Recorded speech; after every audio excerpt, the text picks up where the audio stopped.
Hi everyone, it's Smita. Welcome back. If you have a lot of texture like me on your skin, it's normal and it's common. But sometimes when you apply full coverage makeup, it can look cakey. So in today's tutorial, I'm going to be sharing with you several tips that I've used on my brides over the years on how to do a super glam look without caking up. If you enjoy makeup and would like to learn step by step, please don't forget to subscribe and hit the notification bell.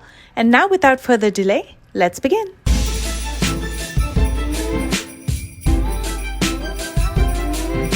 First things first, I exfoliate my skin 2 times a week with Paula's Choice. I'm going to link it in the description box below.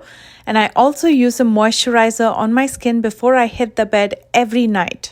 With full coverage makeup, especially on textured skin prep is extremely important. I'm going to start with the Tatcha, the Silk Peony Melting Eye Cream. It's going to smooth out those fine lines underneath your eyes, and when you apply the foundation or concealer underneath your eyes, it's not going to settle in the fine lines and cake up. Next up, to add that burst of hydration to the skin, I've been regularly using the Kahi Wrinkle Bounce Multi Balm.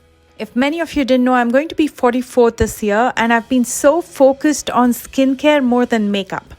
And I especially love products that provide that deep moisturization. And again, going back to that point where I moisturize my skin every night before I hit the bed, a lot of dermatologists don't recommend it because they want the skin to breathe. But I can tell you from my point of view, it's only helped me to moisturize at night.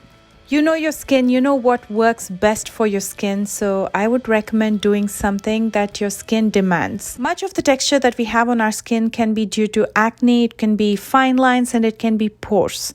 So next step is to smooth it down, and for which I use a silicone-based primer. A lot of people don't like silicone-based primers because it can cause reactions. But for me, it works. Again, you have to see what works on you. I'm going to be using the Benefit Professional. If you don't like a silicone-based primer, you can also use smoothing primers without silicone in it. And one of my favorites is Laura Mercier. And I'm going to link that in the description box below. A part of creating a good base is also to neutralize any of the uneven skin tone that you have. And for that, I'm going to be using the High Fidelity Balancing Color Corrector. This is by Exa, and I'm using the shade Peach. And if you have too much fine lines under your eyes, what you can do is you can thin it down with a little bit of foundation. I'm going to be using it in areas where I have uneven skin tone, like my dark circles and patches. Color correctors usually have the consistency of a concealer, which is thicker than a foundation. And sometimes when you apply it directly over your fine lines, it can again settle in the fine lines and cake up because it's so thick. So by mixing it with a thinner foundation, you're going to thin it down, but at the same time, it's going to give you the coverage. And the foundation that I use today is Milani in the shade 6, which I'll later be using on my face as well.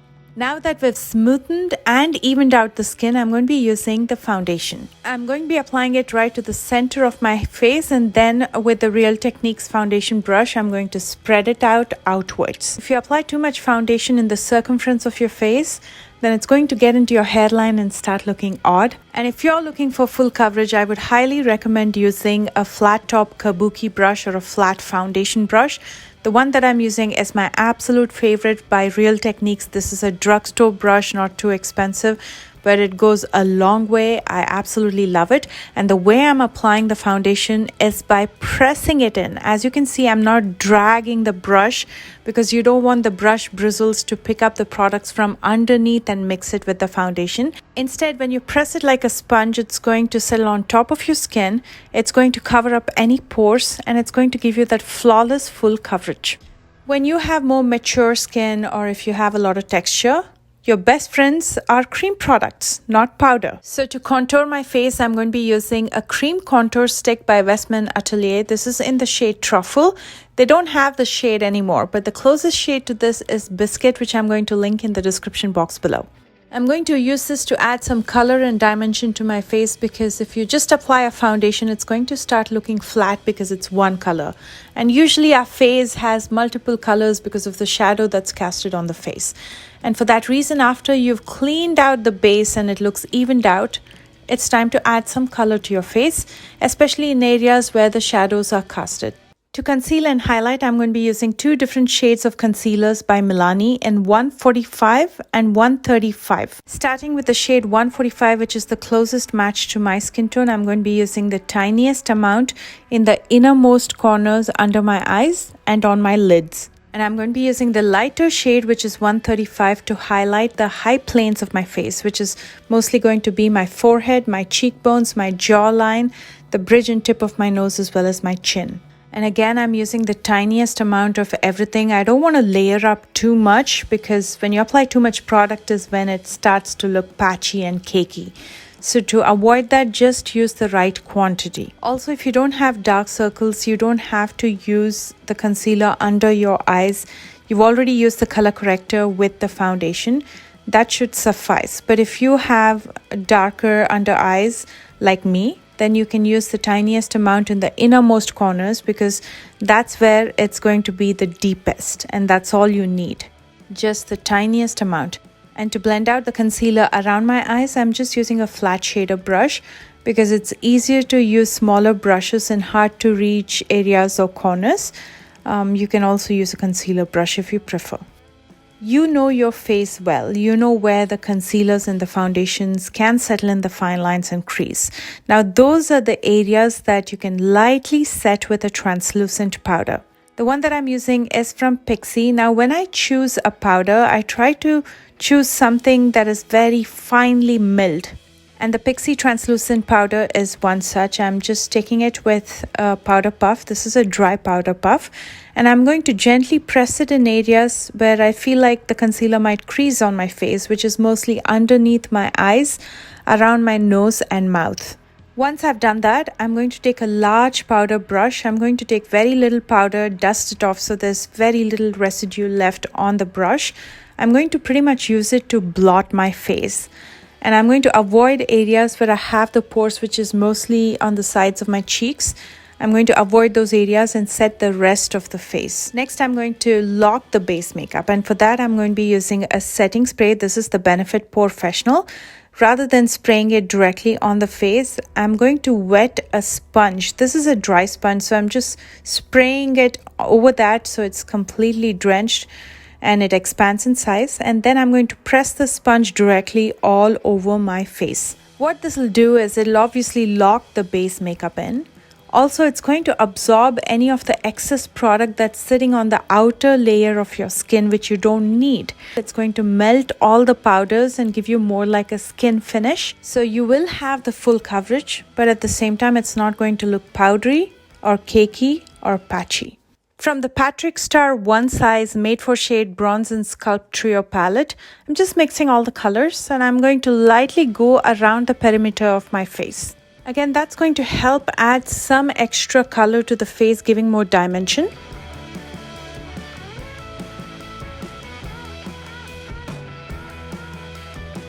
From the Haus Labs Head Rush palette, I'm going to be using the blush on the highest points of my cheekbones to get a lifted effect.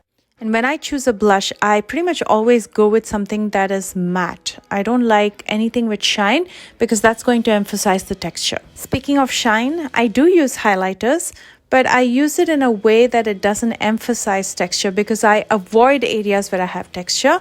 And I will use a soft blending brush to only use it in areas where my skin is really smooth. So that way I have that glow on my face and my face looks fresh and nice. At the same time, it doesn't emphasize the texture. The brush that I'm using is a large blending brush by Wet n Wild. I'm going to touch up with the setting spray one more time, but this time I'm just going to spray directly on my face. This is again going to melt all the powders and give me a skin-like finish. We're done with the base makeup, but a glam look is not complete without glam eyes. So I'm going to be doing something really pretty on the eyes today. But let's start with the brows, and for that I'm going to be using the Precisely My Brow Micro Tip Brow Pencil by Benefit Cosmetics in the shade 4. As always, I'm going to be using it to shape my brows as well as fill in the sparse areas.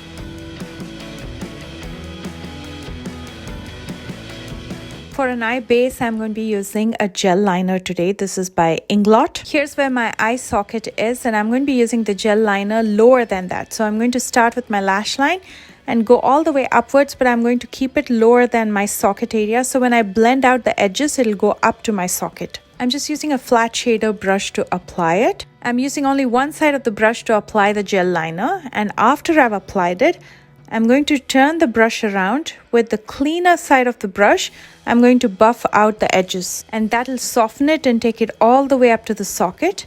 And it's also going to help with blending when I use another eyeshadow over it. LH Cosmetics is by Linda Hellberg, and they sent me several different products. Linda is another influencer and I love to support, so I'm going to be using several of her products today.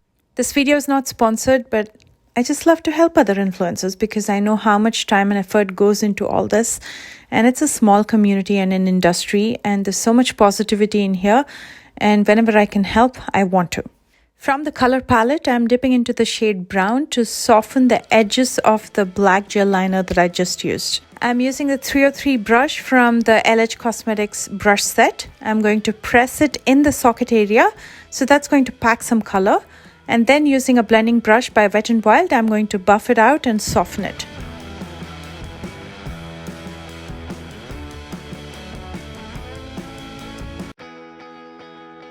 And then I definitely wanted to use the Enchanted Mysteries palette. You can see how stunning this palette is. It's a work of art. I was immediately drawn to Lacuna. I mean, who wouldn't be? It is such a stunning color. It's a duochrome. I'm not sure how much the camera captures, but in person, it is absolutely stunning. With the flat shader brush number 305, I'm going to apply it right in the center of the lid and then spread it out to the edges. If you prefer, you can also use your finger, but if you do, just press it onto your lid. I'm using a dry brush here, and as you can see, the pigment payoff is insane. And then with the 301 brush, I'm going to dip into Void, which is a metallic black shade. I've never really seen a metallic black shade, but here it is.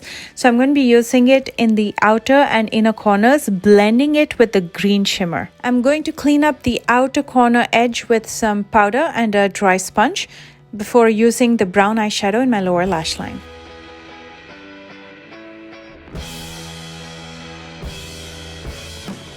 I'm going to then dip into Saran to highlight my inner corner as well as brow bones. I'm using two different sizes of a flat shader brush to do this. I'm going to use a little bit more of the black metallic eyeshadow with the 333 angled brush, just smoking it out in the very outer corner. Time to finish up, so I'm going to be using some mascara and lashes. For mascara, I'm going to be using the CoverGirl Lash Blast Volume Mascara. And for lashes, I'm going to be using Feelin' Flirty by Tati Lashes. Using that metallic black eyeshadow again, and I'm going to be using it in the outer half of my lower lash line, very close to the lashes, using an angled brush. And right above that, in the waterline, I'm going to be using the Rimmel's Candle Eyes Nude Eye Pencil before I finish up with some mascara in my lower lashes.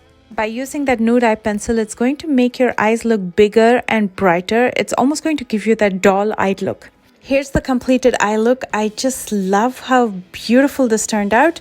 And I have the perfect top for it, which you will see right now.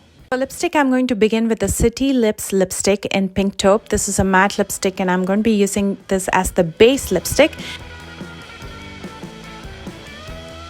And over this, I'm going to be using the City Beauty Plumping Lip Gloss in Crimson. This is one of my favorite combinations, especially to wear every day. And as you can see, I was talking about this top that is an exact match to my eyeshadow. I bought this from Amazon long ago. I couldn't find it anymore. They probably don't sell this anymore, but I've linked some of my fashion favorites in the description box below, so do check that out. And I usually do nude lips when I do a dramatic eye. It just gives a nice balance. And here is the finished look. I just love the way that flawless base came together with those dramatic green eyes and those nude lips to balance everything out. I hope you loved this video as much as I loved creating it for you. Let me know in comments, and if you enjoyed this video, please don't forget to thumbs up.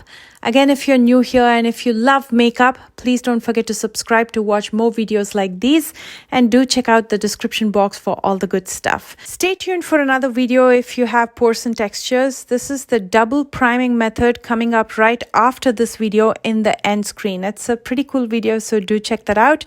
I love you guys so much, and I will see you soon with a brand new one. Bye guys.